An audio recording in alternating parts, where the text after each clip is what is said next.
அனைவருக்கும் வணக்கம். இன்று திருக்குறளில் அதிகாரம் 44 குற்றங்கடிதல், குறள் எண் 434.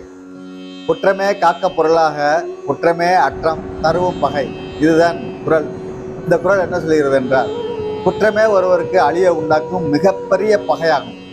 எனவே குற்றம் செய்யாமல் காத்து கொள்ள வேண்டும். வாழ்க்கையில் ஒருவருக்கு முடிவை தருகின்ற மிக கொடிய பகை குற்றமே. ஆகவே குற்றம் செய்யக்கூடிய நேரம் நம்மை சோதிக்கும். அந்த சோதனைக்கும் வேதனை தரக்கூடிய நற்சிந்தனையால் நாம் நம்மை காத்து கொள்ள வேண்டும்.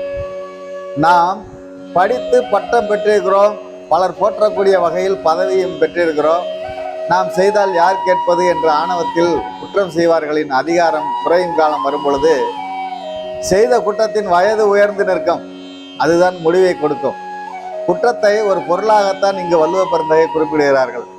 நாம் காக்கக்கூடிய பொருள்களில் சினம், குற்றம் இவை இரண்டையும் கட்டி போட்டு வெளிவிடாமல் காக்க வேண்டும்.